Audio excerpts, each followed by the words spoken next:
What's up, y'all? This is Tyrone Stock Tips back at you. Just giving y'all a quick tour of my condo for the week. 8 days, San Jose, Costa Rica. About 600. And I got a friend coming over. Split that's only about $300. So this is what you get. Not bad. Kitchen, a full size refrigerator.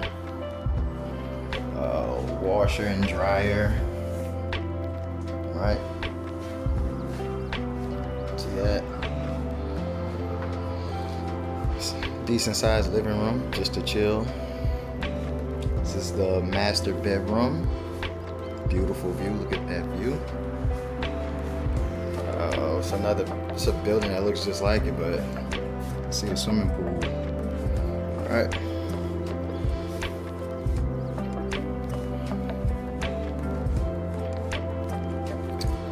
Master bathroom.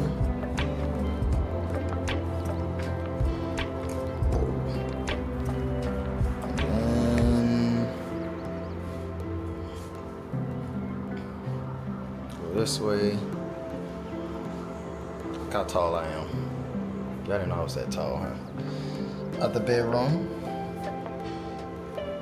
I claimed the master bedroom since I got here first, but it's the other bedroom.